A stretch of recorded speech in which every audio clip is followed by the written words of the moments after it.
So there's already videos on the channel that relates to the Kekistocracy and how it relates to 4chan and the egregor associated with Donald Trump as the god of darkness and the mega cult's representation of Trump as both the Antichrist as well as the Christ character. Okay, and we'll point out once again that none of those things are true of that man. He is in fact an old man with dementia, okay, who has committed 34 acts of fraud that he's been convicted of, that ought not to have been elected as president in the first place, who got there partly as a result of Starlink satellites rigging the election, and has publicly admitted it physically on a legitimate video aired by Fox News, and is known as such around the world as such. Okay, it is not a secret that Donald Trump ought not to be president, does in fact have a serious medical condition, a history with the KGB which is suggestive of treason, okay, and does not fit any of the characteristics of any of those fictional characters, be it Kek, Jesus Christ, or the Antichrist. He doesn't fit the description of any of them. Okay, now let's talk about, once again, the fictionality of Jesus H. Christ. Okay, they have had since at least 400 AD to pony up the census records. They've never done it. There has never ever once been any census record to prove the existence of Jesus H. Christ, despite the fact that the actual central story in Christianity is that his parents were going to Bethlehem through Galilee for census night when he was born in the story.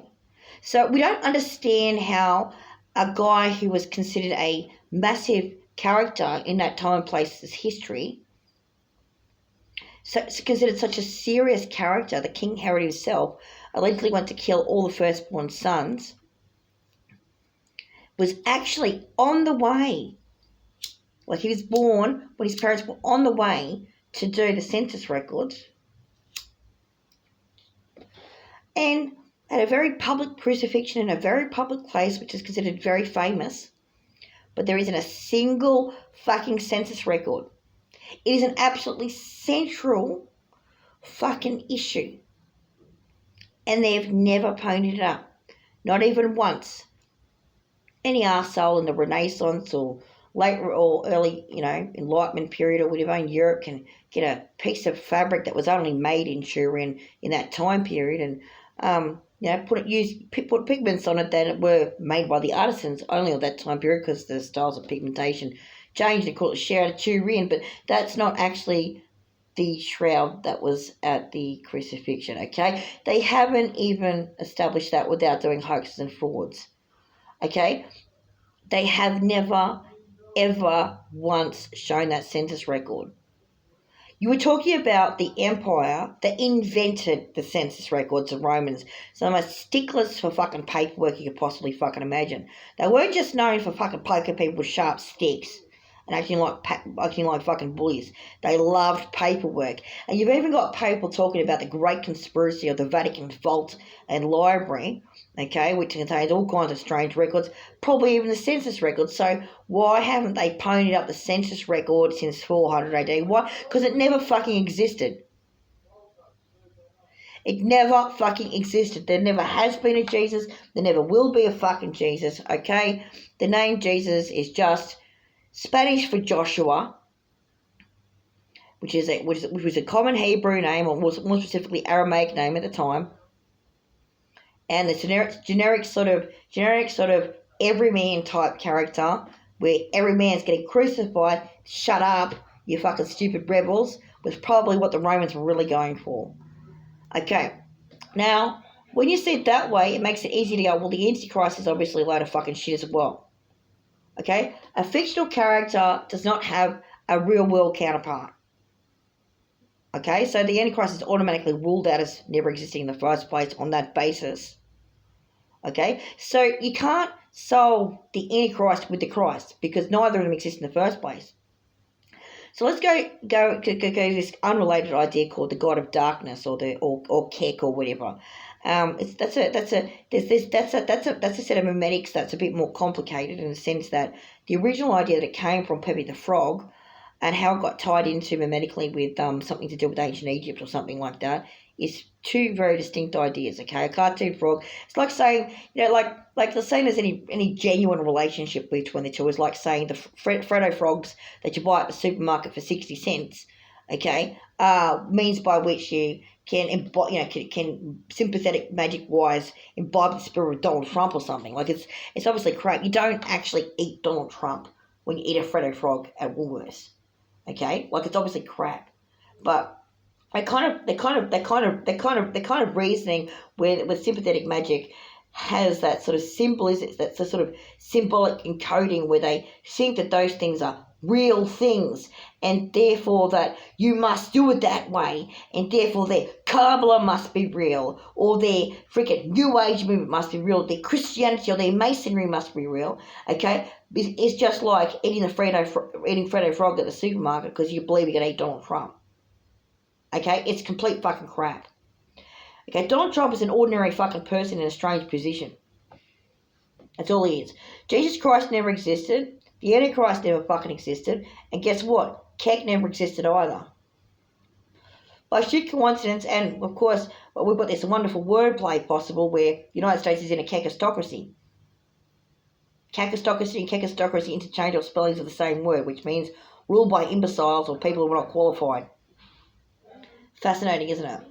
Anyway, so at this juncture, we're not saying whether or not sympathetic magic's real, saying whether the people are doing it are not doing it based on actual magical principles. They're doing it based on some kind of worldview encoding where they're not liberated from their symbolic intelligence associated with their respective worldviews. They're actually doing it within the framework of that and projecting it onto the reality, and subsequently they're not actually experiencing reality for what it is.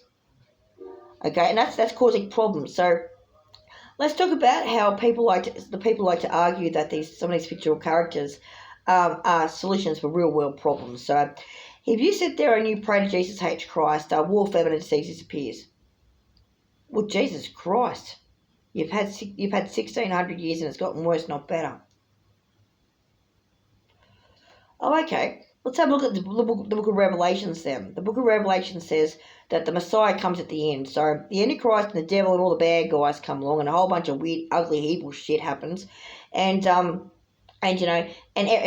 third of the world dies, then another third of the world dies, and everyone's tortured and it's horrible and it's nasty and it's cruel. Okay, right? Okay, but at the end, the Messiah shows up. Okay, so you no longer exist because you're dead. Okay, get this right. What that book's actually saying is after everyone has been killed and no longer exists, then they're saved by the Messiah. So you're saved from the devil's horrible things after he's already destroyed you. We're not seeing how this Messiah character works. It's almost like he's too late to the party, didn't bring any of the tools he needed for the job, didn't care enough to even show up, actually. It all fucking played out right in front of his eyes. He's up in heaven looking at everything going on, going, oh, look at that disaster going on there. It's not his turn yet. Oh, Jesus, when are you going to show up? When they're all dead. Okay, why? Because he never existed in the first place. Okay, so it's obviously crap. Okay, so this appealing to fictional characters to solve world problems like dictators or famine or something like that. Okay, is just that not a solution at all. Okay, you cannot solve real world problems with fictional characters.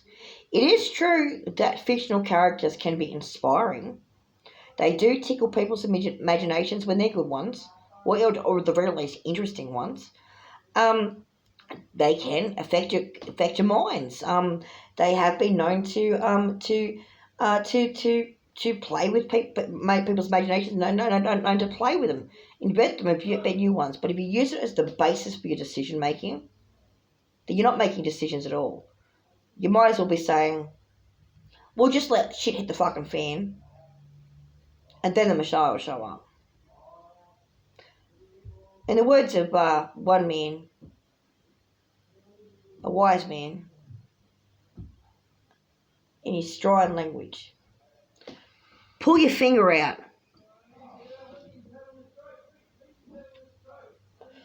Pull your goddamn fucking finger out.